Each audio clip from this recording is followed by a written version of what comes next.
Voltamos agora à conversa com o José Guia. A propósito destas novas medidas anunciadas pelo Governo, pergunto-lhe se acha que são suficientes para o crescimento e para o desenvolvimento. Eu sinceramente, não conheço medida nenhuma. Ainda não são específicas. Nós agora estamos habituados em Portugal, já dá algum tempo a esta parte, primeiro faz-se o anúncio daquilo que pensamos fazer. Depois, sobre o anúncio do que pensamos fazer, fazemos comentários. Depois fazemos comentários aos comentários. E a gente nunca sabe o que é que vai, de facto, ser feito. Terão ainda de ir Aquilo que é verdade, e a Maria leu muito bem a notícia, é que esta declaração de intenções,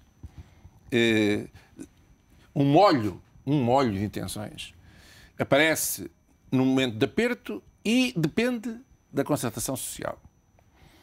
Já sabemos que na concertação social, como sempre, há pessoas que estão disponíveis e instituições que estão disponíveis para negociar. Há pelo menos uma que nunca está disponível para negociar. A CGTP. Ok. A CGTP não está disponível para negociar.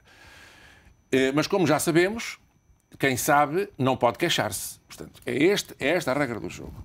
O que é que, afinal de contas, vem dizer de novo este conjunto de medidas?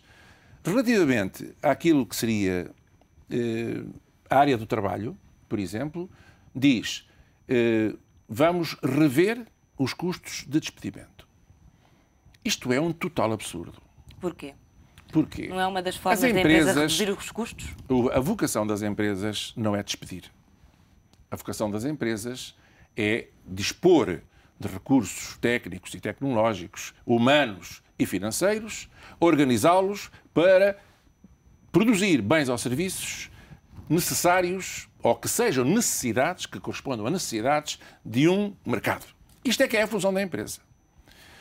Pôr como parangona inicial de um programa de recuperação da economia a facilidade dos despedimentos é uma coisa que começa por ser desumana. Então estes despedimentos não vão possibilitar essa recuperação? Claro que não. Ninguém recupera economia nenhuma a despedir pessoas. Mas as empresas têm menos custos. As empresas... Bom, e quem é que trabalha? Quem é que faz as coisas?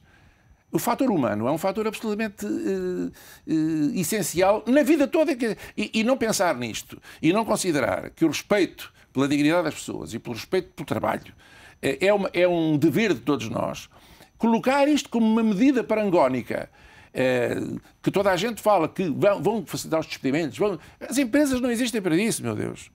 Nenhum empresário sério procura despedir. O que as empresas precisam, do que as empresas precisam, é de recursos, de pessoas, de dinheiro, de financiamento que não há, que a banca não empresta, que o CREN não dá, embora haja protestos e cânticos celestiais de que o CREN faz e acontece.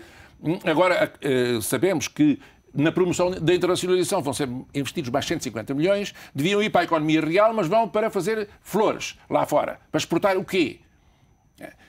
As empresas, portanto, que fique claro, as empresas não existem para despedir, não são máquinas de despedimento. As empresas são organizações que visam produzir bens e serviços para suprir necessidades. E a criação deste fundo para depois ser usado este fundo nas indemnizações. Acha que as empresas têm capacidade para ter este fundo? É mais um fogotório que não tem sentido nenhum.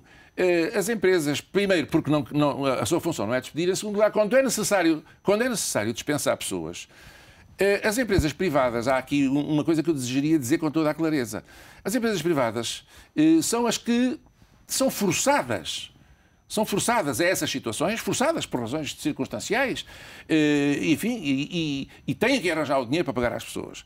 Mas eu queria recordar que grande parte da chamada limpeza estrutural que foi feita em empresas do Estado e em empresas que, não sendo do Estado, eram de capitais públicos, não há muitos anos, essa limpeza foi feita com recurso a antecipações de reformas a troco de chorudas indemnizações, ainda contos, dezenas de milhares de contos que certas pessoas com boa idade de trabalhar,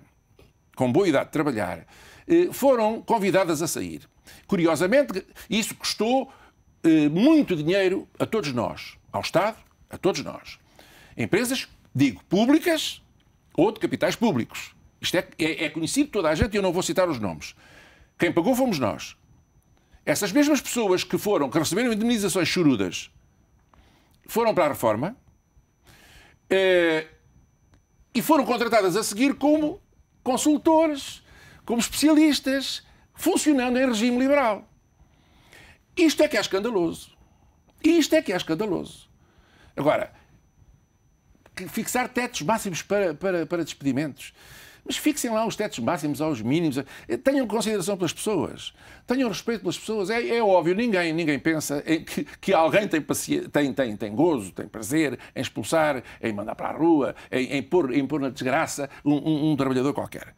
Não, essa não é a nossa vocação. Não é por aí, então, que se vai crescer e que as empresas se vão desenvolver. Pergunto-lhe aqui relativamente ao layoff, que é outro mecanismo que o Governo quer facilitar, reduzir o tempo de trabalho, suspender o contrato, pagando menos aos trabalhadores. Esta é uma boa solução. Temos, por exemplo, o caso da Auto Europa, que até aumentou, depois do layoff, aumentou os salários aos trabalhadores. Mas, olha, Maria, também é bom que as pessoas, que nós, em Portugal, pensemos que quando se invoca, e eu vejo muitos senhores, membros do Governo, a invocar o exemplo da Auto Europa, não tem nada a ver com a realidade portuguesa. Foi um caso à parte, foi uma exceção. Completamente excepcional.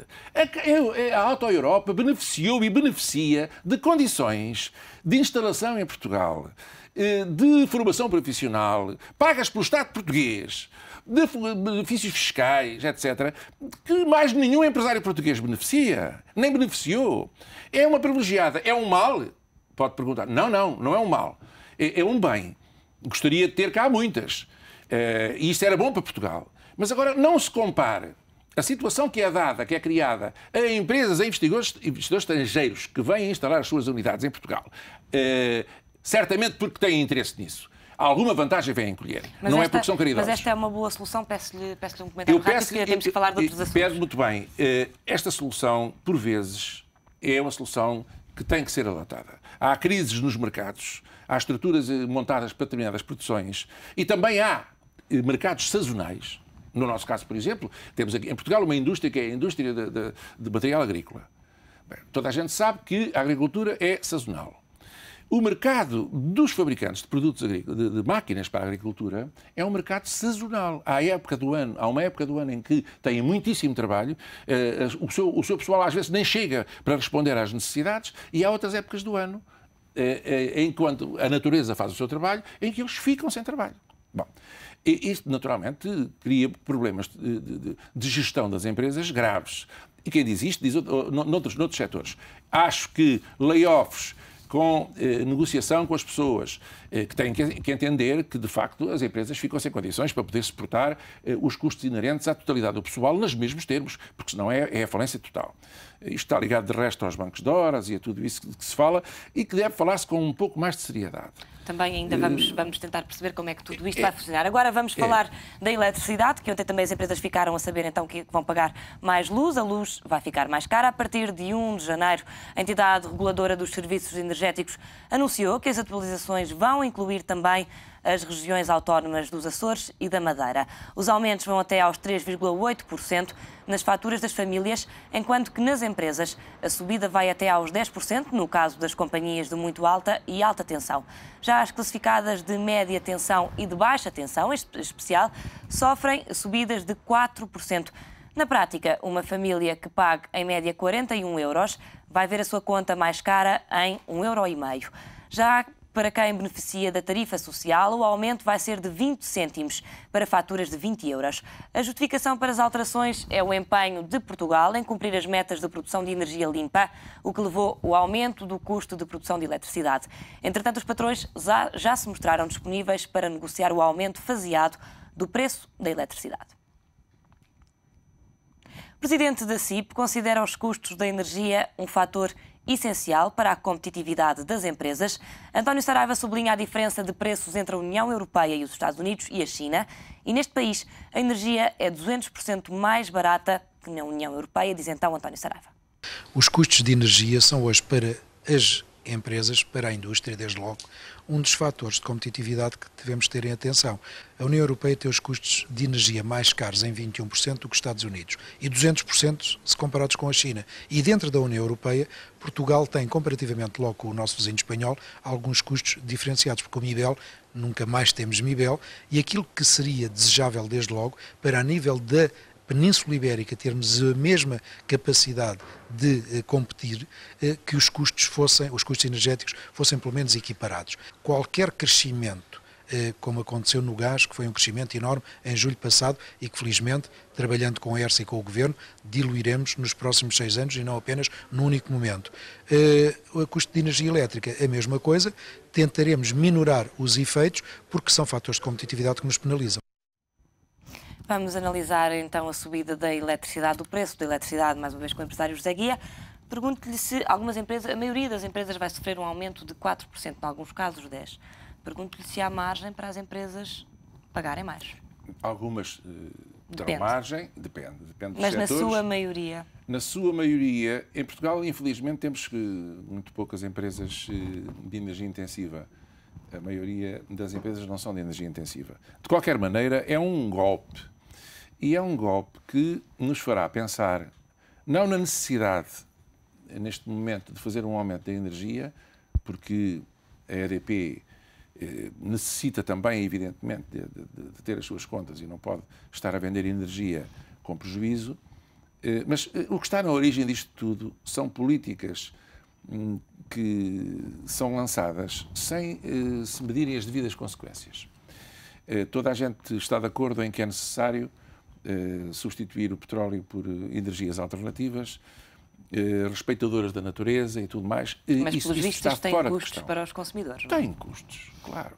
Tem custos. E tem custos dolorosos, violentos e, provavelmente, eu não domino suficientemente o assunto, mas sei que só os diferenciais tarifários, por efeito da energia que é vendida à EDP, que é metida na rede para consumo, mas vendida através da geração eólica ou da geração